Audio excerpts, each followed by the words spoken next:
디렉토리 관리 명령어로 한번 설명하겠습니다. 자, 알겠지만은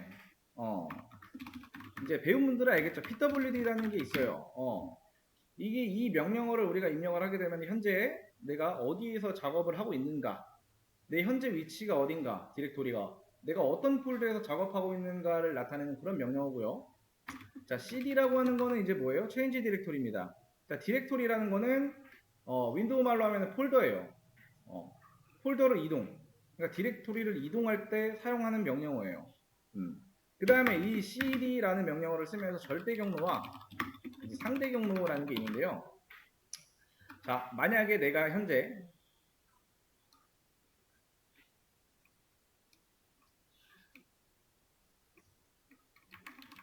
위에다 드릴게요.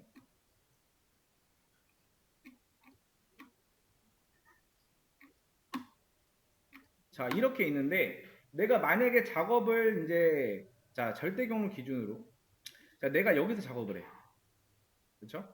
자, 절대 경로라는 건요. 내가 현재 위치, 시작해 있는 위치와 상관없이 모든 경로의 모든 디렉토리를 표시해야 돼요. 그 말은 뭐냐면은 이 루트부터 표시를 해야 된다는 거예요. 루트부터 해가지고 뭐 C 드라이브에 뭐에 전부 다 표시를 하는 게 절대 경로예요. 즉, 이 절대 경로를 시작을 하려고 하면은 무조건 루트에서부터 시작을 하고요. 내가 도착해야 될 경로, 내가 여기로 가야 된대. 경로가 반대잖아요, 그죠? 여기 이쪽에서 여기에 지금 이 두 폴더가 서로 다르단 말이야, 그죠? 여기서 일로 바로 갈 수는 있지만 여기로 바로 못 가요. 왜? 여기까지 갔다 일로 와야 돼. 가려면은 이렇게 가야 된다는 거예요. 아니면 내가 디렉토리 일로 갔다가 일로 이렇게 하나하나 가던가. 근데 상대 경로라는 거는 내 위치 기준으로 표시하는 경로예요. 내가 일로 간다거나 일로 간다거나. 그러니까 여기에 있는데 나는 바로 여기가 뭐 예를 들어서 A 폴더야. 그리고 얘가 뭐 G 폴더야. 근데 내가 cd라는 명령어를 통해서 자, 이렇게 못 간다는 거예요. G로. 왜? 이렇게 가려면은 절대 경로로 이제 입력을 해야 돼. 여기서부터 차례대로. 뭐 C 드라이브에 뭐 프로그램 파일즈에 뭐 G에 이런 식으로 입력을 해야 돼요. 이게 절대 경로와 상대 경로의 차이점이에요. 자, 그 다음에 mkdir은 뭐 들어봐서 알겠죠? make 디렉토리 약자. 디렉토리를 생성할 때 사용하는 명령어다. 어떻게 여기 서 있어? 자, rmdir은 이 디렉토리를 삭제합니다. 삭제하는 명령어예요. 근데 이제 디렉토리를 삭제하지만 그 안에 뭐 파일이나 뭔가가 존재한다라고 하면은 삭제가 안 돼요. 즉 비어있는 폴더만 삭제가 된다라는 겁니다. 자, 그 다음에 파일 관리 명령어.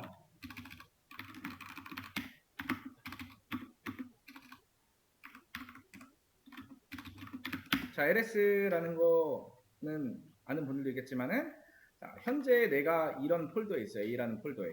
이 폴더 안에 이런 파일들이 쭉 있는데 ls라는 명령어로 입력을 하면은 이 파일들의 목록이 나옵니다. 그리고 cp라는 명령어가 있는데 이거는 파일 또는 디렉토리를 복사하는 명령어입니다. 그리고 rm은 파일 삭제입니다. rmdir은 폴더 삭제고요. 그 다음에 mv라는 명령어. mv라는 명령어는 이제 파일 또는 디렉토리를 이동하거나 파일명이나 이제 그런 것들을 변경을 할 때 사용하는 명령어예요. 그러니까 파일 이동 및 파일명을 변경할 때 사용하는 명령어가 mv라는 명령어예요. 그 다음에 touch라고 하는 명령어는 파일 크기가 0바이트인 빈 파일을 생성한다. 근데 이제 터치하고요.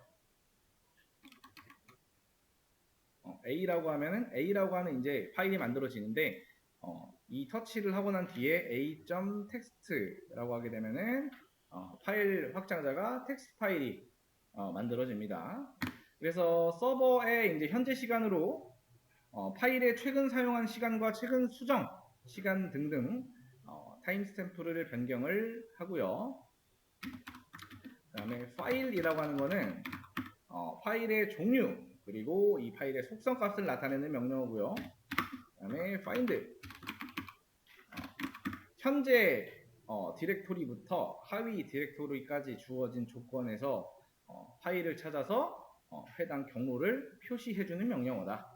그 다음에 locate라고 하는 거는 파일의 위치를 찾는 명령어입니다. locate라는 거는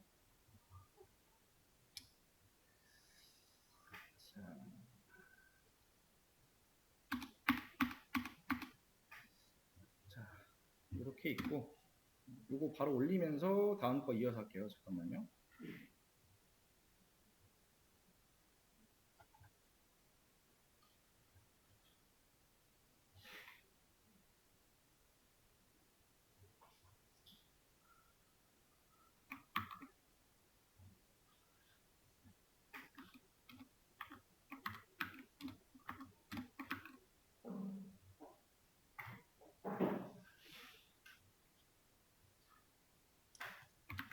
자, 파일 관리 명령어랑 이제 수업 페이지에는 디렉토리 관련 명령어에 대해서는 올려놨어요. 자, 그 다음에 이제 텍스트 파일 관련 명령어. 그러니까 이게 다 어떻게 보면 다 있는 겁니다. 기존에. 자, 그래서 책에 잘 나와 있을 겁니다. 책에도. 자, 킷이라고 하는 거는 이제 우리가 이제 리눅스를 보면은 검은 화면입니다. 그냥 검은 화면인데 그 안에 있는 이제 뭐 문서에 파일의 내용을 출력시키는 명령어예요. 그 화면 내에서. 그 다음에 헤드라고 하는 거는 파일의 앞부분을 우리가 지정한 만큼만 출력하는 명령어고요.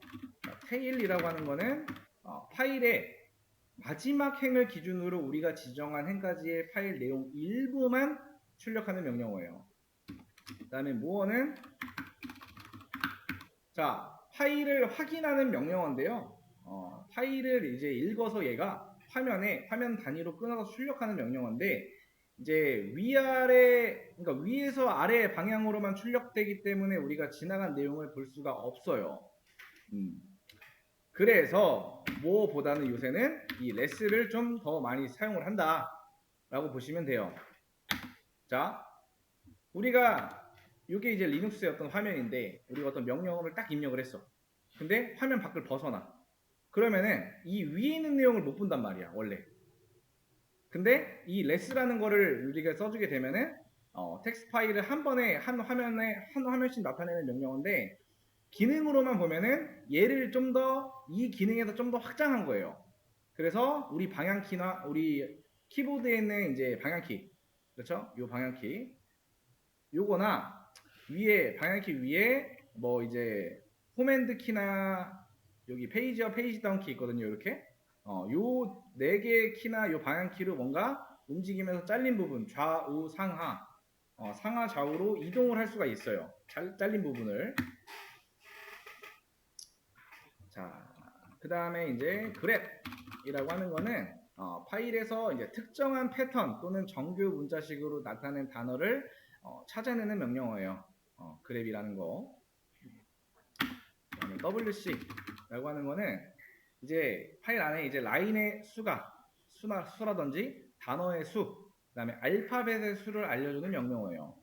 그다음에 sort라고 하는 거는 이제 명령어에서 결과나 문서 내용을 정렬해줘요. 정렬 많이 해봤죠. 자, 컷는 파일에서 특정 필드를 추출해내는 명령어인데 필드는 이제 구분자로 구분을 할 수가 있다라고 보시면 돼요. 그 다음에 스플릿은 하나의 이제 파일을 이제 여러 개의 좀 작은 파일로 분리를 할 때 이 명령어를 사용을 하고요. 자, 파일의 내용을 라인수로 우리가 분할을 할 수가 있고요. 용량 단위로 분할을 할 수도 있다라는 거. 그 다음에 주로 이제 디스켓의 파일을 나눠서 복사할 때 또는 백업할 때 CD, RW 용량 단위로 분할할 때 이제 유용한다라는 것만 기억하시면 된다. 그래서 이 명령어 같은 경우에는 각각의 명령어가 어떤 기능을 하고 있는가 이게 핵심이 되겠죠, 그죠? 다음에 파일 비교 명령어. 자, diff라고 하는 거는요, 두 개의 파일을 행을 기준으로 행 단위로 비교를 해서 뭐가 다른가, 그리고 그 다른 부분이 뭔지를 출력해주는 명령어예요. 그래서 두 개의 파일명을 매개 변수로 사용을 해서 화면에 어떤 차이가 있는지 그거를 나열을 해준다. 그다음 요거는 두 개의 파일을 이제 단위, 바이트 단위로 비교를 해서 출력을 해주고요. 자, 요거는 이제 두 개의 파일을 행과 행을 비교해서 출력하는 명령어입니다. 파일 비교 명령어예요. 생각보다 명령어가 이제 많은데 이제 보통은 이제 쓰는 것만 많이 써요. 근데 이제 실제로 여러분들이 이제 그 정보 처리 기사나 이런 자격증이 흔히 이제 이런 웹 개발을 하기 위해서 필요하다라고 하잖아요. 자, 그게 필요한 이유가 뭘까요? 일단 기본적으로 그 자격증이 있다고 해서 있잖아요. 일을 잘하는 게 아니야. 뭔가 그리고 결과물이 이쁘게 만들어지는 게 아닙니다. 그게 있다고 해서. 그거는 그냥 자격증에 불과해요. 단 그래도 어떤 개념적으로는 머릿속에 있어요. 공부를 했기 때문에. 그리고 옛날에는 모르겠지만 요새는 그 자격증의 난이도가 높아졌어요. 예전보다는 많이 높아졌어요. 그래서 이제 이 리눅스도 사실 뭐 자격증이라는 게 사실 이제 없는 것보다 확실히 있는 게 좋아요. 근데 제가 1급은 굳이 추천을 안 해요. 어차피 가면은 회사 같은 데 가서 내가 뭐 네트워크나 이런 서버 관련해서 일한다?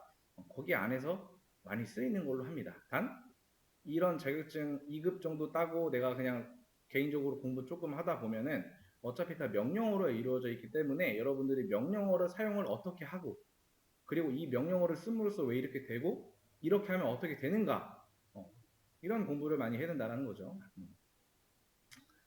그냥 생각 없이 이 명령어를 입력하면 이렇게 되니까 이거 해야지 이게 아니고 이 명령어는 어떤 명령어, 이 명령어에 대한 기능은 어떤 기능이다라는 거를 알고 있긴 해야 돼요. 그냥 막 쓰는 게 아니고.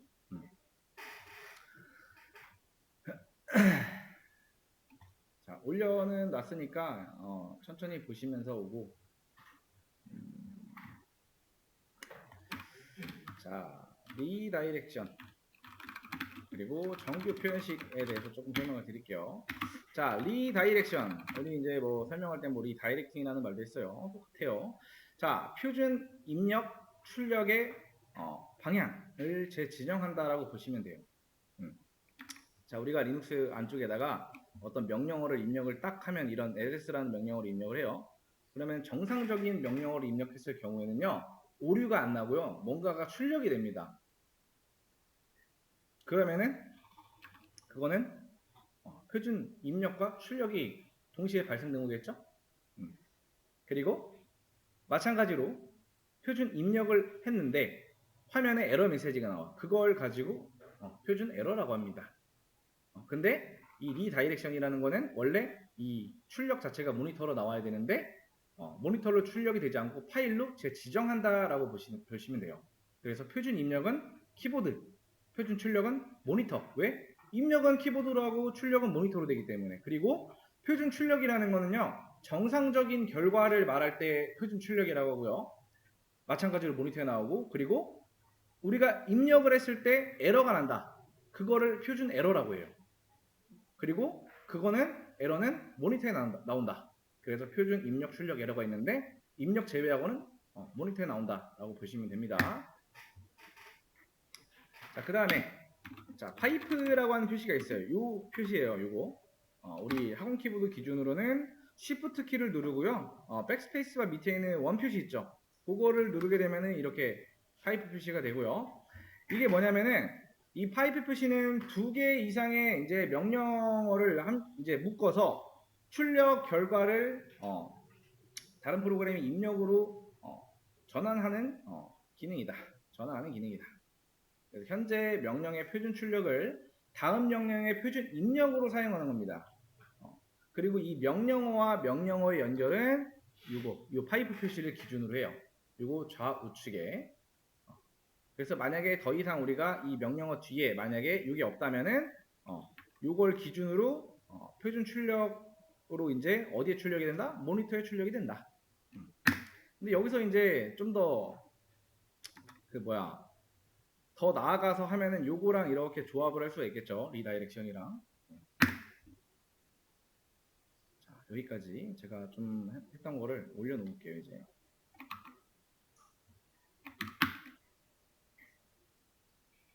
이제 상당 제가 위에다가 적은 게 이제 정규 표현식이라고 있어요. 정규 표현식이라고 이제 설명을 적어놨는데 이제 리눅스에서 그랩이나 등 이런 명령어랑 이제 보시면은 이렇게 그랩 그다음에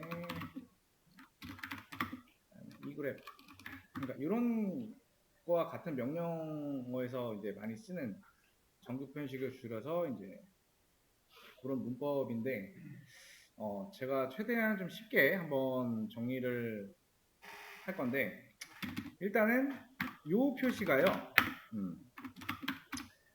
뜻은 뭐냐면은 이거에 대한 의미는 라인의 시작입니다. 그래서 우리가 만약에 예시로 자 이렇게 하게 된다라고 하는 건 뭐예요? 의미가 A로 시작하는 줄 찾기입니다. 자, 그 다음에 자, 요 달러 표시 쓰고요. 이거는 무슨 의미냐면은 라인의 끝을 뜻합니다. 그래서 예시는 이제 뭐가 있을까요?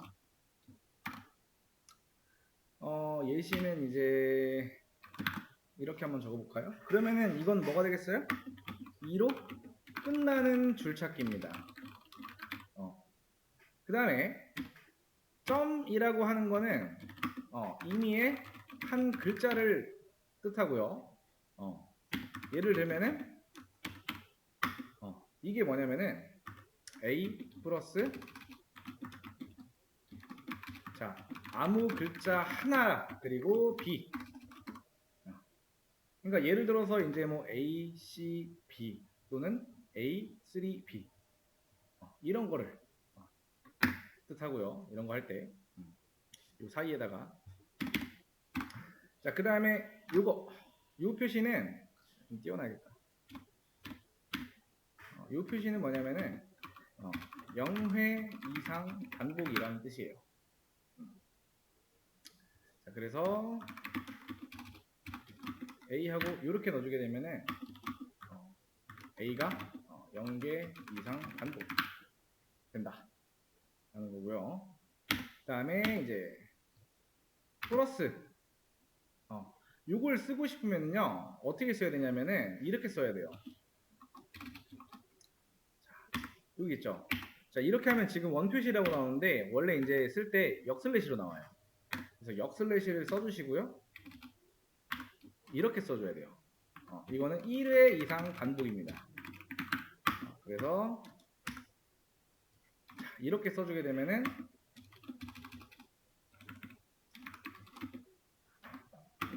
A가 1개 이상 반복 이렇게 나와요.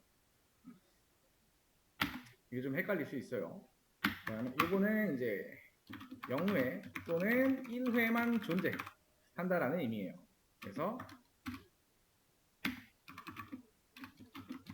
이거는 이제 A가 없거나 한 개만 있는 경우를 뜻해요. 이거 하고 한 번 더 정리할 거예요.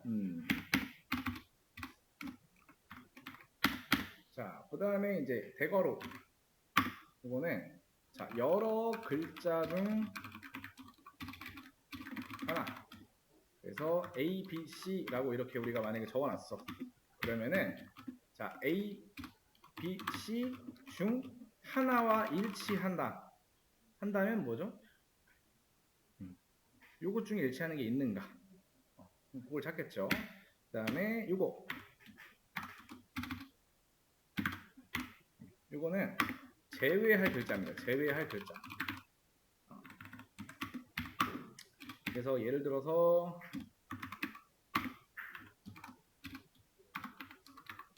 라고 하면은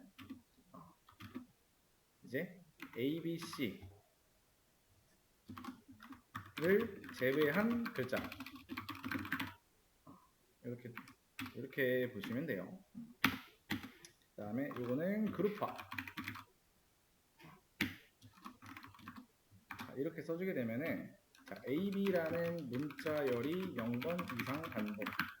그 다음에 이거는 우리 학원 키보드 기준으로 ESC 아래에 있어요. 백틱이라는 건데 이건 또는입니다. 또는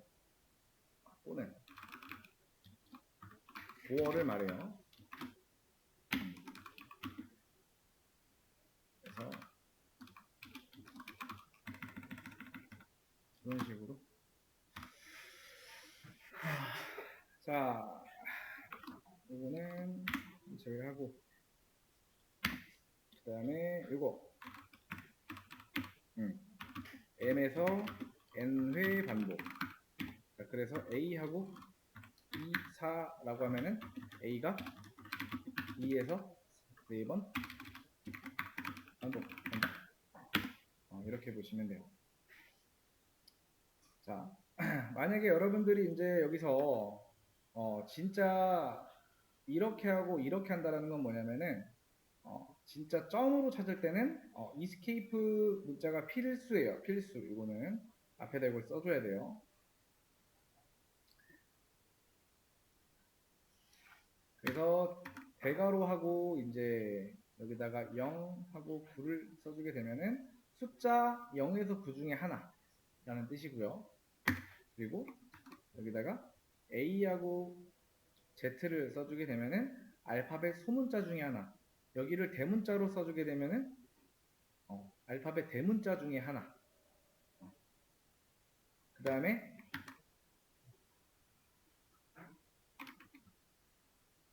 A, Z, A 하시고 여기다가 대문자 Z 그 다음에 숫자 0 그 다음에 9 이렇게 하게 되면은 영어 대소문자 그리고 숫자 중에 하나. 그 다음에 어떤 줄에 지금 보시면은 아무것도 없는 빈 줄이잖아요. 여기가 이런 거 찾을 때는 달러 표시 이렇게 하시면 돼요.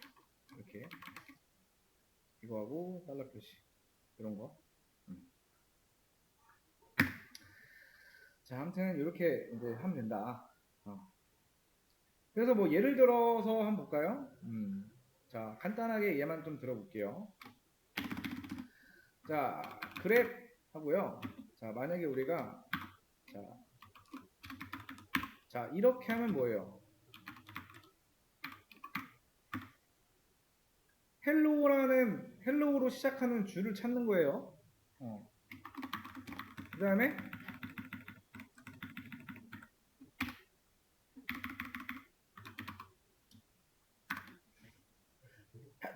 이렇게 하면 뭐예요? 엔드로 끝나는 줄 찾기. 자, 그럼 이건 뭐예요?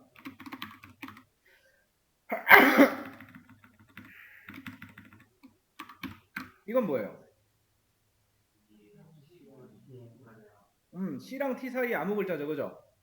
그럼 예를 들어서 뭐 캣이 될 수도 있고, 그죠?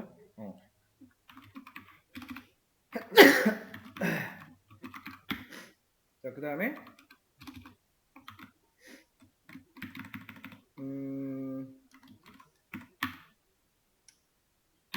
자, 이건 뭐예요? A가 2개 이상 반복되는 줄. 그 다음에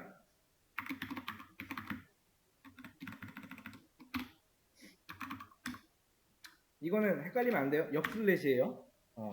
이거 말하는 거예요. 그 다음에 이건 뭐예요? 도그 또는 캣이 포함된 줄을 말합니다. 그 다음에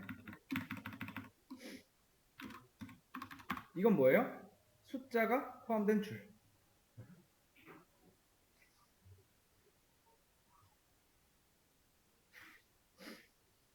자, 그래서 요거 설명을 했는데, 여기서, 자, 암기를 우리가 해야 되잖아. 암기를 해야 되는데, 쉽게 얘기하면은, 이렇게 생각하시면 돼요. 요거는 시작. 그죠? 그 다음에, 요거는 끝. 되게 짧게. 요거는 아무 글자 하나. 그 다음에, 이거는 0번 이상. 그 다음에, 이거면은 한 번 이상. 물음표면 0에서 1번, 한 번 이상. 0에서 1번. 그리고 요거는 선택입니다. 그 다음에 요거는 제외. 그 다음에 요거는 그룹화. 그 다음에 요거는 보어 또는. 그 다음에 요거는 반복 횟수를 말해요. 이렇게 적어주면 좋겠죠?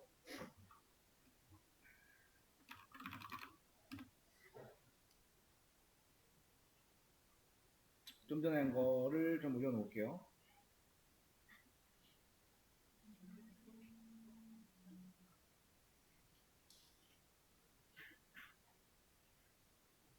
잠깐만요. 자, 네트워크와 관련된 명령어 중에서는요, 첫 번째로는 이제 핑이라고 하는 게 있어요. 외부 호스트에 신호를 보내고요. 신호를 받는 호스트는 응답을 서로 주고받으면서 내가 너랑 통신을 할 수 있는가에 대해서 확인을 시켜주는 명령어예요. 근데 이제 여기서 이제 좀 간단하게 얘기하면은, 자, 호스트라고 하면은 뭔지 모르잖아요. 그죠? 조금 쉽게 얘기를 하면은, 이제 네트워크에 연결되어서 이제 정보를 주고받는 모든 장치를 말하는데, 데이터를 통신하는 데 있어서의 시작점, 그리고 종착점이 되는 컴퓨터, 그다음 서버, 스마트폰과 같은 이런 것들이 전부 다 호스트다라고 보시면 돼요. 그래서 조금 이제 일반 우리 그 실제에 좀 비유를 하자면 현실에 집이나 우리 사무실에 이제 건물 같은 데에서 우편을 받고 보낼 수 있는 고유한 주소, 그거를 이제 IP라고 하는데, 그거를 가진 장소를 말합니다. 그게 호스트입니다.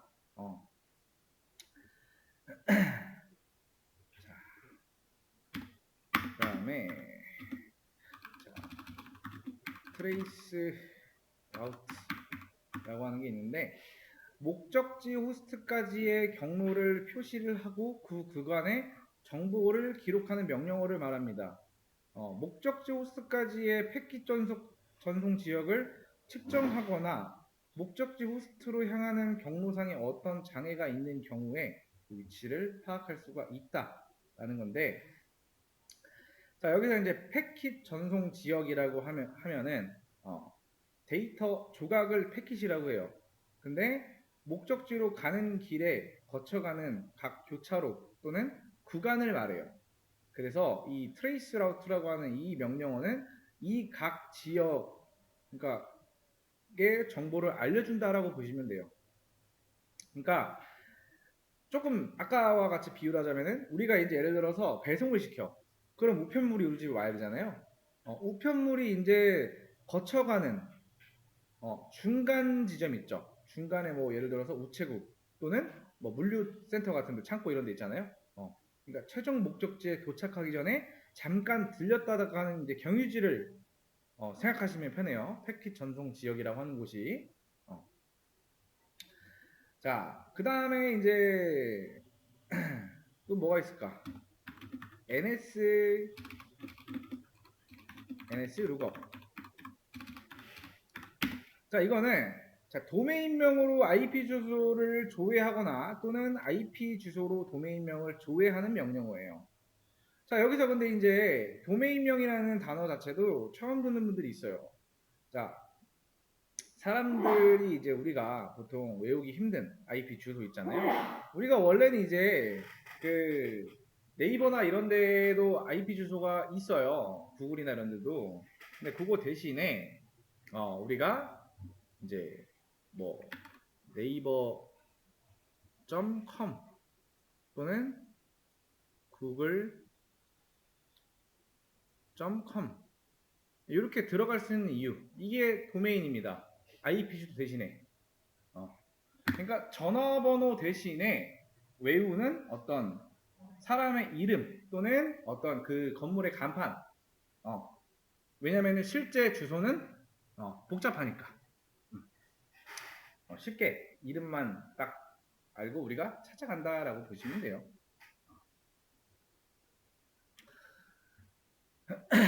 자, 그 다음에 dig라고 하는 게 있는데, 자, 요거는 이제 위에 있는 명령, nslookup이랑 좀 기능이 유사합니다. 호스트명에 대한 IP 주소 정보, 그리고 IP 주소에 대한 호스트명을 조회하는 명령어인데, 이 서버명은 확인하고자 할 네임 서버를 지정하는 걸 말하는데, 지정하지 않을 경우에는 이제 어떤 설정, 경로에 등록된 네임 서버를 이용을 해서 루트의 서버를 조회할 수가 있다. 조회하게 된다라고 보시면 돼요. 그 다음에 이제 호스트. 자, 우리가 호스트의 이름은 알고 있는데 IP 주소를 모르거나 혹은 그 반대일 수가 있단 말이에요. 그 반대의 경우에 사용하는 명령어를 호스트라는 명령어를 활용을 하는 거고요. 호스트명을 우리가 이용을 하게 되면은 IP 주소뿐만 아니라 하위 호스트명도 조회할 수가 있어요. 자, 호스트 시스템에 등록된 DNS 서버를 이용을 해서 검색을 하는데 DNS 서버를 이용해서 따로 지정을 할 수가 있어요. 자, DNS 서버라고 하면은 이제 도메인명을 우리가 입력을 하면은 그게 이제 어떤 IP 주소인지 알려주는 인터넷 상에 존재하는 전화번호부 역할을 한다라고 보시면 돼요. 그러니까 쉽게 얘기하면 전화번호부, 구글이라는 이름을 찾으면 실제로 연결되어 있는 전화번호를 알려주는 그런 역할을 한다라고 보시면 됩니다. DNS 서버는. 그 다음에 호스트네임. 시스템 이름을 확인하거나 변경할 때 사용하는 명령어다. 이게 네트워크와 관련된 명령어고요. 이것도 올려드릴게요.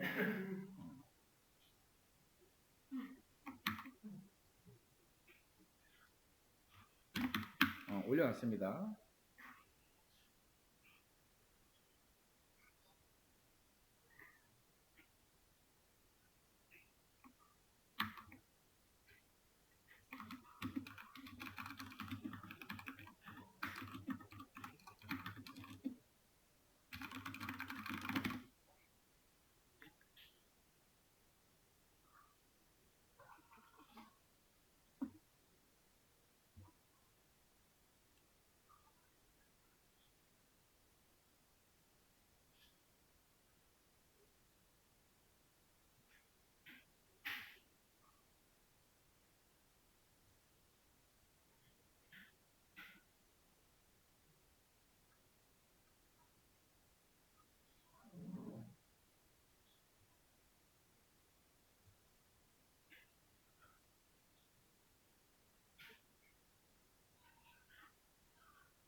자, 시스템 종료 명령어에 대해서 한번 또 설명을 드릴게요.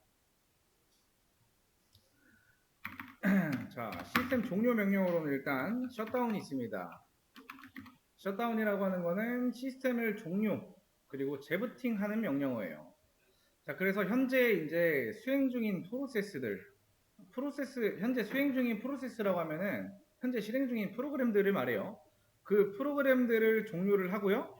싱크를 수행하고 저장되지 않는 이제 데이터를 디스크에 저장을 하고 모든 파일 시스템을 이제 마운트 시킨 후에 시스템을 종료해요.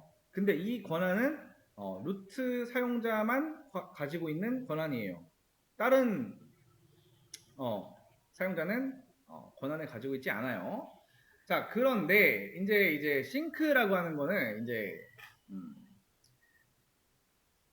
컴퓨터의 이제 램에만 이제 임시로 보관이 되어 있는데 있는 그 램에만 이제 임시로 보관되어 있는 이제 작업 내용, 즉 데이터죠, 그죠? 그거를 이제 실제 저장소 하드디스크에 옮겨서 저장하는 작업을 싱크라고 합니다. 그러니까 우리가 이런 컴퓨터 앞에 메모지 같은 거 있잖아요.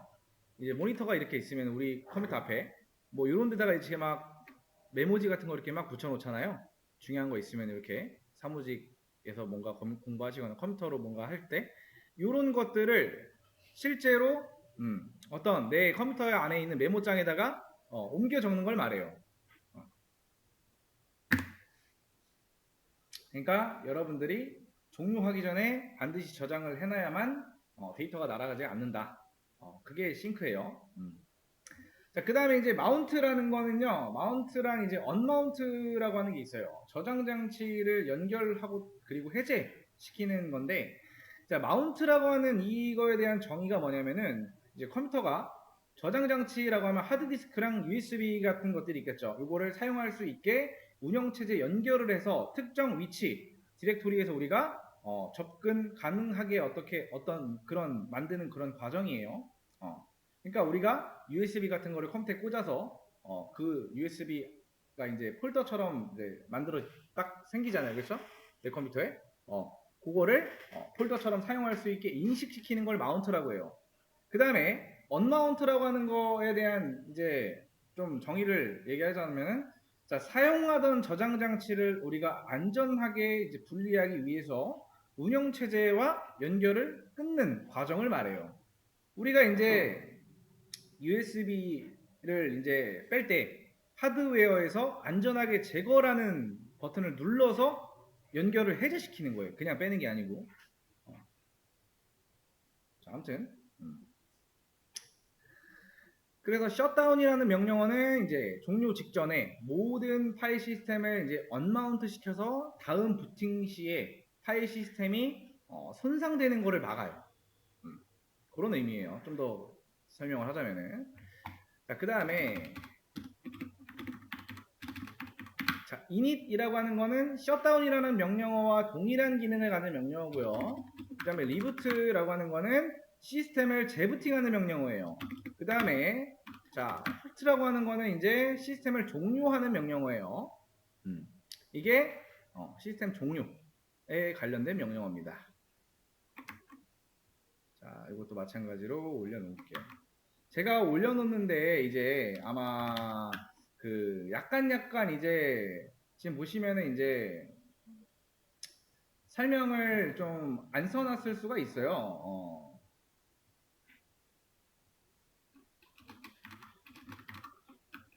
근데 이제 그런 거 안 써놓은 거는 여러분들이 이제 그 단어 모르는 거를 조금만 검색 한번 해보시면 나오는데 그러니까 특정 단어가 다 궁금하다 하면은 얘기를 하세요. 아니면 그것까지 좀 표시를 해달라 라고 하면은 그것까지 알려드릴게요. 적어 놓을게요. 네, 그것까지 적기에는 지금 시간이 좀 그러니까 평일 중에 공부하실 때 강사님 1일차 내용의 어느 부분에 이런 내용이 조금 이해가 이것만 보면 덜 되는데 이거를 좀 더 정리를 해주세요 라고 하면은 제가 좀 더 올려놓을게요.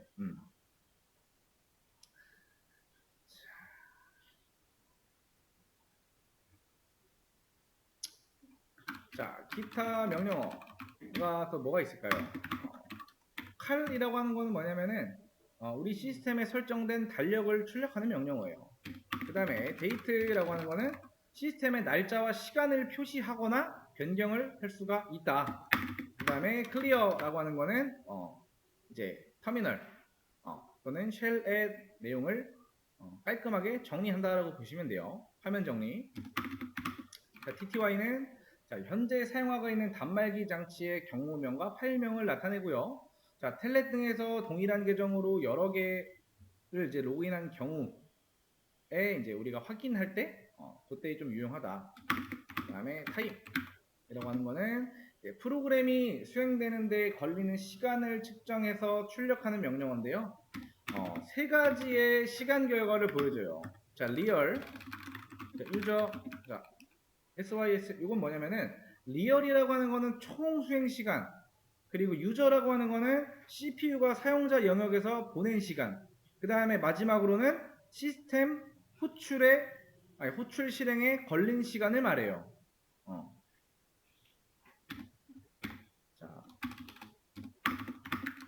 자, 요거는 자 이제 뭐냐면은 모든 로그인된 사용자들에게 터미널을 통해 메시지를 전달받는 명령어예요. 그 다음에 write는 어떤 해당 사용자에게 우리가 메시지를 전달할 때 쓰는 명령어고요. 자, 이거는 write를 사용을 해서 들어오는 메시지 수신 여부를 확인하고 제어할 수 있는 명령어입니다.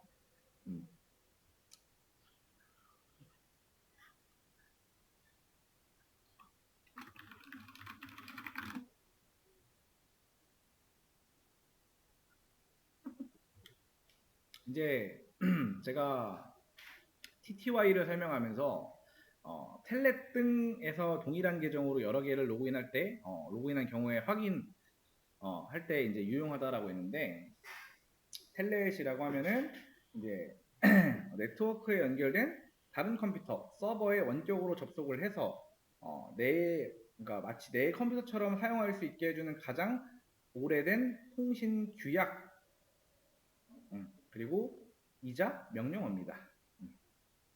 그러니까 접속을 할 때 내 컴퓨터에서 텔넷을 사용을 해서 멀리 떨어진 서버에 접속을 합니다. 그래서 만약에 접속이 성공하면은 내 화면에 나타난 검은색 화면이라고 하면 터미널이죠. 거기다가 명령을 입력을 하고요. 우리가 거기다가 실행을 할 때는 입력된 명령은 이제 원격 서버에서 직접 실행이 되고요.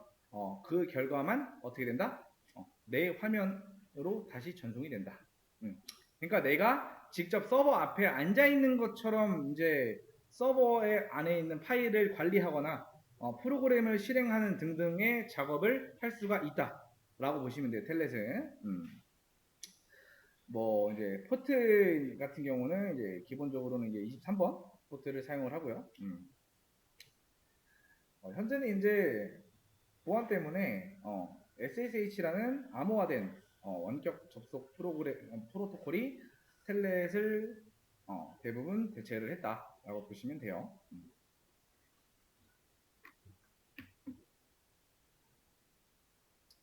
자, 기타 명령어를 올려놔야겠죠? 자, 기타 명령어까지 올려놨습니다.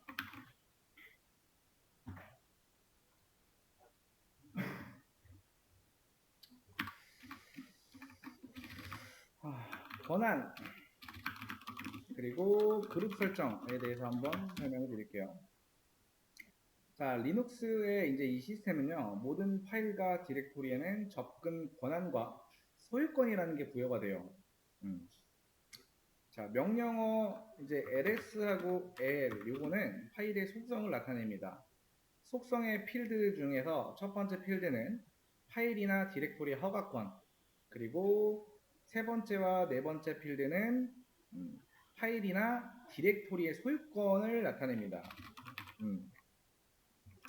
그래서 이 파일이나 소유권을 설정하는 명령어가 있습니다. 그 명령어들은 뭐가 있냐면은 자, chmod, 그 다음에 chown, 그 다음에 chgrp, 그 다음에 umask 등등이 존재합니다.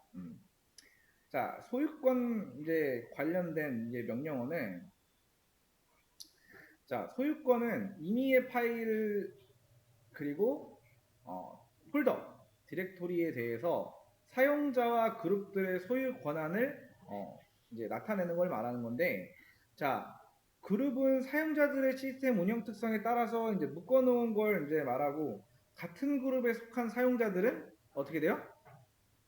파일이나 디렉토리에 대한 권한을 동일하게 갖겠죠? 그러니까 직접 권한을 같이 갖는다라는 거예요. 자, 그래서 하나씩 보면은, 자, chmod는 뭘까요? chmod라고 하는 거는요, change mode라고 해서 모드를 변경한다라는 뜻이에요.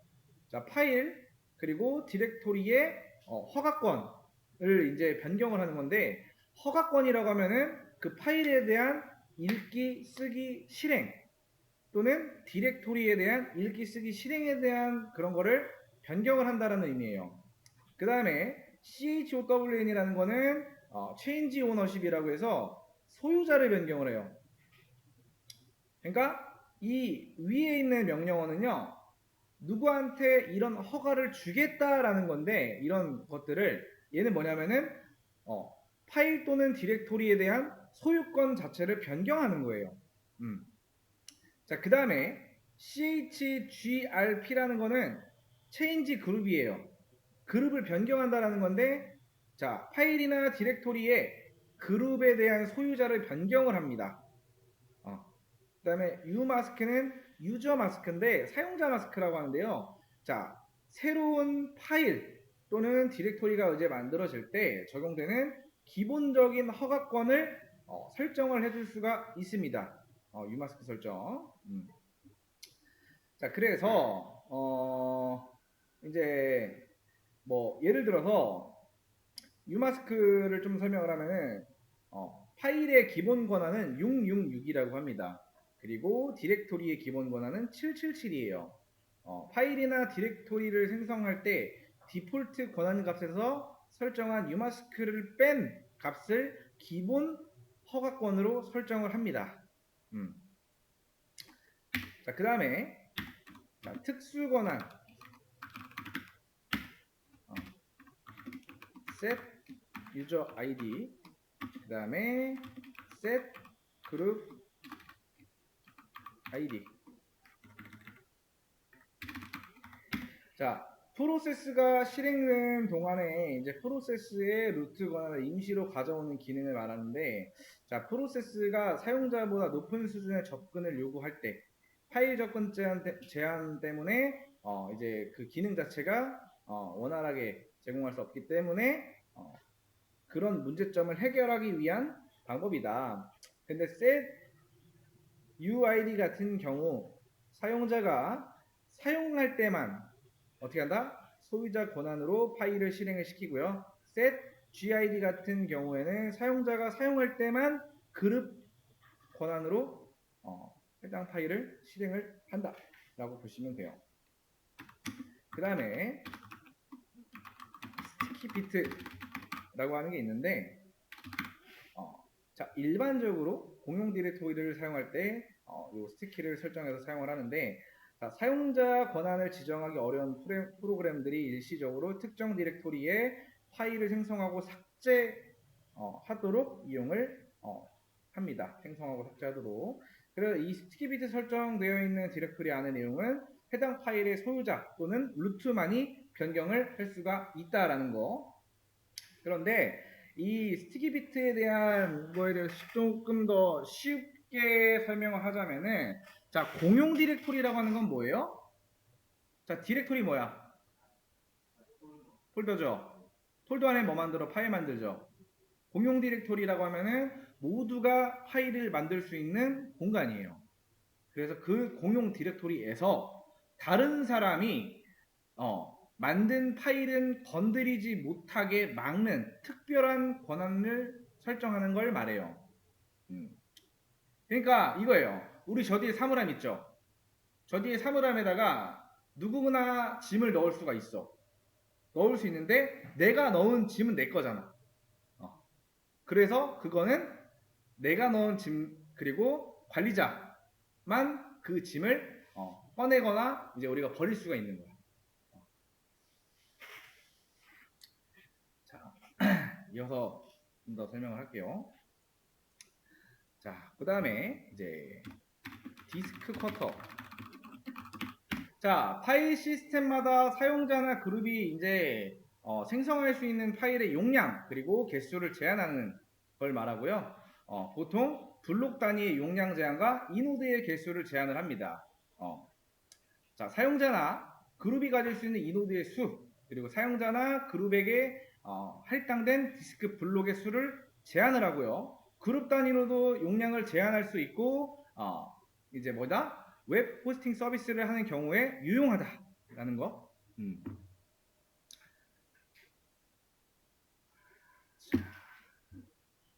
그래서 디스크 쿼터라는 거는 시스템 관리자가 사용자별로 또는 그룹별로 하드디스크에 저장할 수 있는 최대 용량과 파일 개수를 미리 제한을 해두는 그런 기능이에요. 제한 단위는 이제 블록이라고 했는데 파일의 용량을 제한하는데 뭐 예시로는 뭐 1GB만 사용하다 가능하다 뭐 이런 거. 그리고 아까 아이노드라고 하는 거는 생성할 수 있는 파일 그리고 디렉토리의 개수를 제한. 뭐 예를 들면은 파일 개수를 1000개까지만 생성할 수가 있다. 그러니까 이거를 하는 목적이 뭐냐? 자, 웹 호스팅과 같은 여러 사용자에게 디스크 공간을 우리가 할당을 해주잖아요. 그때 시스템 자원을 어떻게 한다? 효율적으로 관리를 하고 조금 더 안정성을 유지하기 위해서 사용이 된다라고 보시면 돼요. 자, 그래서 요 디스크 쿼터 지정 단계라는 게 있습니다. 단계는 1단계부터 6단계까지 있어요. 그 다음에 1단계에서는 이제 파일, 설정 파일에 디스크 쿼터에 관련된 설정을 하고, 두 번째는 2단계에서는 재마운팅 실행 후에 확인을 하고요. 세 번째는 마운팅된 쿼터를 끄고 생성된 쿼터 파일 삭제하고요. 네 번째는 쿼터 데이터베이스를 생성을 하고, 다섯 번째는 사용자별 쿼터를 지정을 합니다. 그리고 여섯 번째는 쿼터의 현재 상태를 점검한다. 이게 디스크 쿼터의 지정 단계입니다.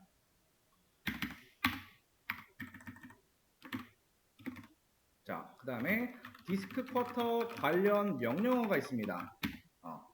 자, 이 명령어에는 이제 쿼터 오프는 쿼터 서비스를 비활성화한다라는 거고요. 쿼터 체크라고 하는 거는 파일 시스템의 디스크 사용 상태를 검색을 한다. ED 쿼터 이거는 편집기를 이용을 해서 사용자나 또는 그룹의 디스크 사용량을 할당하는 명령어다. set 쿼터. 자, 편집기가 이제 기반이 아니고 아닌 우리가 명령 행에서 직접 사용자나 그룹의 디스크를 사용할 그 양을 할당하는 명령어다라고 보시면 돼요. 사용량을 할당한다. 자, 여기까지 한 거를 올려놓을게요.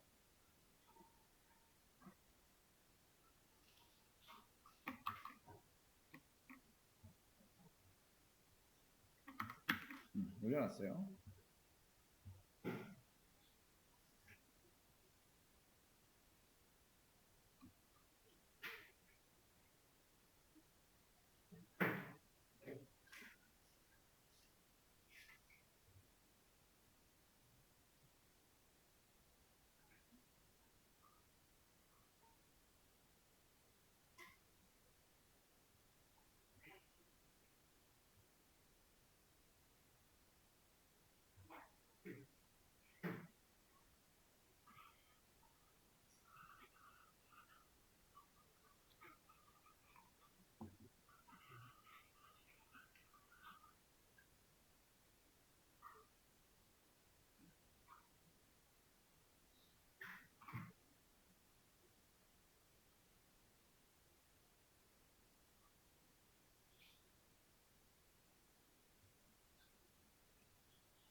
할게요.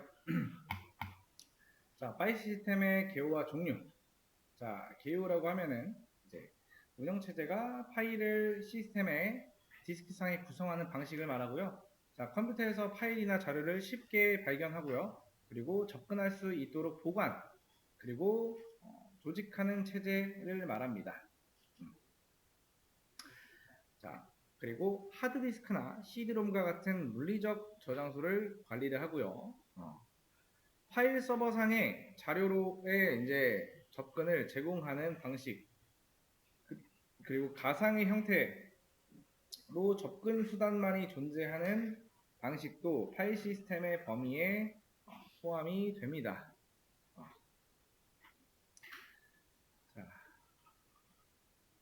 자, 운영체제라고 하는 거는 뭐 설명 안 해도 알겠죠? 자, 물리적인 저장소라는 거는 실제로 데이터를 저장하는 하드웨어 장치를 말해요. 그렇죠?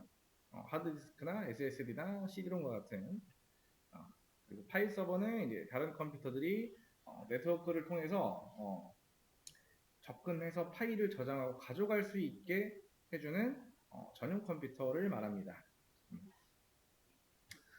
자, 그 다음에 이제 개요에 대해 설명을 해. 종류에는 이제 자, 리눅스 전용 디스크 기반 파일 시스템이 있습니다. 여기에는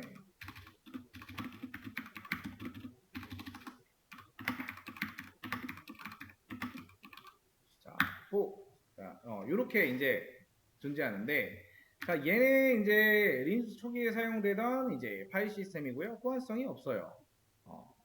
요 EX2의 원형 2GB의 데이터와 파일명을 255자까지 지정이 가능하고요.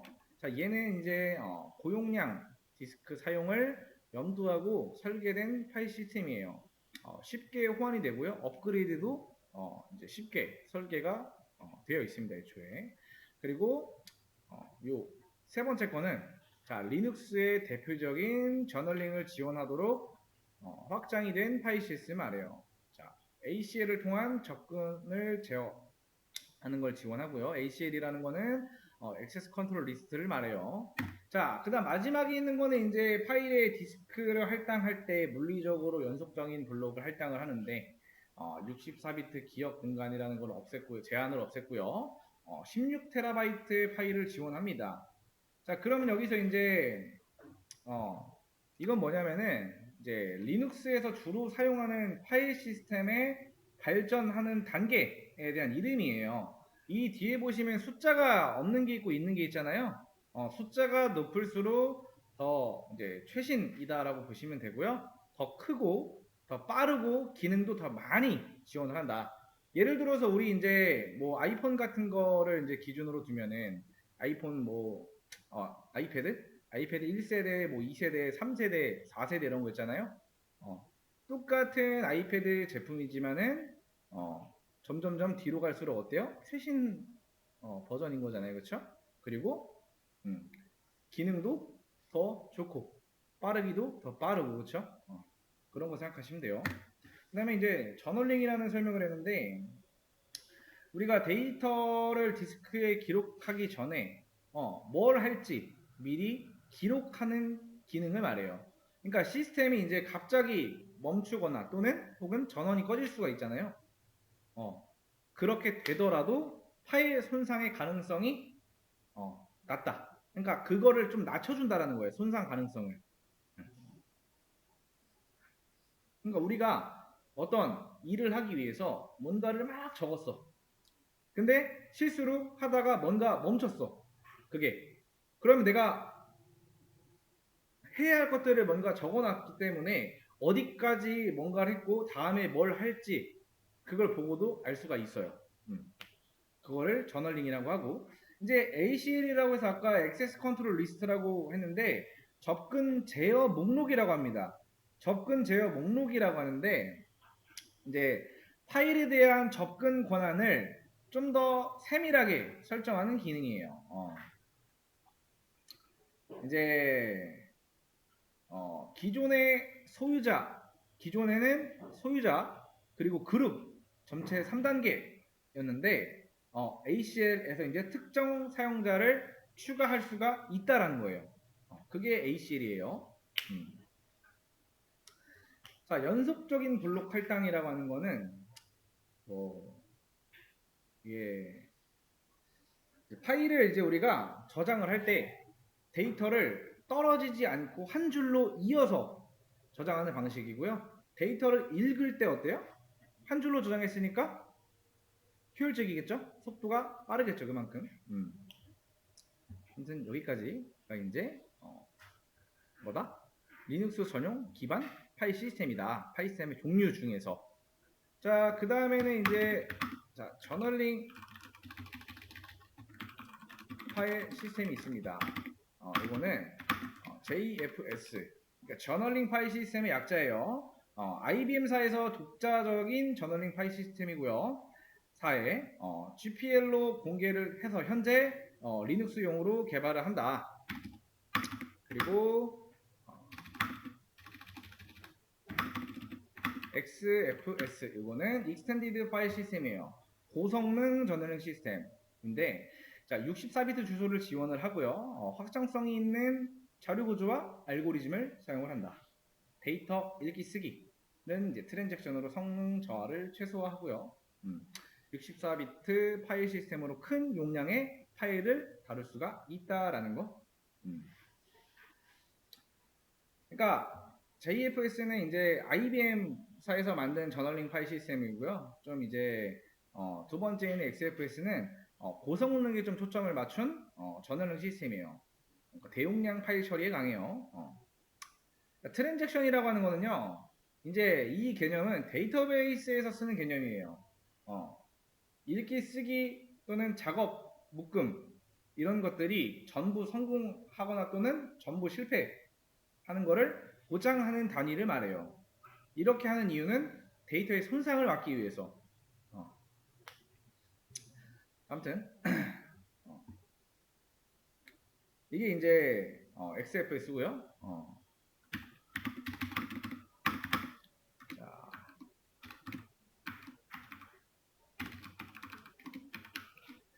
자, 이거는 이제 독일의 한스 라이저가 개발한 파일 시스템이에요. 모든 파일 객체들을 비트에 저장을 합니다. 간결한 색인화된 디렉토리를 지원을 해요. 자, 비트리라고 하는 거는 이제 데이터 검색을 이제 검색할 때 조금 쉽게 설계된 트리 모양의 자료 구조입니다. 파일의 위치를 좀 빠르게 찾을 수가 있어요. 자, 여기까지 하고 한번 올려드릴게요. 일단 한번 쭉 보세요. 설명을 한 거를 나중에 꼭 얘기를 해주세요. 이거 설명 여기다가 좀 더 적어줬으면 좋겠다 라고 하는 것도 있잖아요. 그런 것들은 좀 적어주는 게 좋습니다.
자, 요거까지만 설명을 하고 이제 쉬었다 할게요. 자, 저널링 파일 시스템까지 했죠. 이제 네트워크 파일 시스템.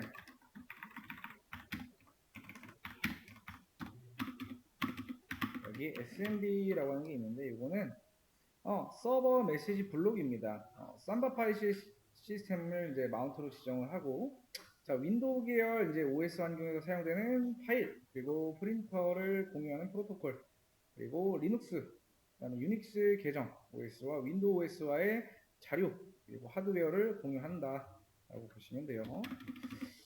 그다음에 CIFS. 자, 근데 이제 프로토콜이라고 하는 거는 이제 컴퓨터들끼리의 데이터를 주고받을 때 지켜야 할 통신의 규칙 또는 약속, 규약을 말해요. 자, 그러니까 SMB라는 거는 이제 윈도우 컴퓨터들이 서로 파일이나 프린터를 공유하기 위해서 사용하는 통신 규칙을 말하는 거죠. 자, 그 다음에 요거 CIFS는 Common Internet File System인데 요 SMB를 이제 확장한 파일 시스템이에요. 요거를 기초로 응용을 해서 라우터를 뛰어넘어서 연결할 수 있는 프로토콜을 말합니다.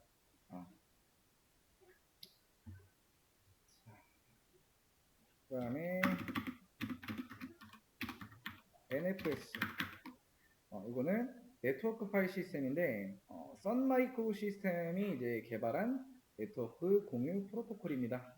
파일 공유 그리고 파일 서버로 사용이 되고 공유된 영역을 마운트할 때 지정을 하고 하드웨어 그리고 운영체제 또는 네트워크 구조가 달라도 서로 공유가 가능하고요. 자, NFS의 이제 서버의 특정 디렉터리를 마운트해서 사용을 할 수가 있다. 여기까지가 이제 리눅스 전용 디스크 기반 파일 시스템, 전원 파일 시스템, 그리고 네트워크 파일 시스템에 대해서 이제 알아봤고, 여기까지 한 거를 올려드릴 테니까 하고, 그 다음 시간에는 이제 남은 파일 시스템 하나를 설명을 하고, 그 다음 내용 하면서, 조금 오늘 했던 거 쭉 정리를 해볼게요.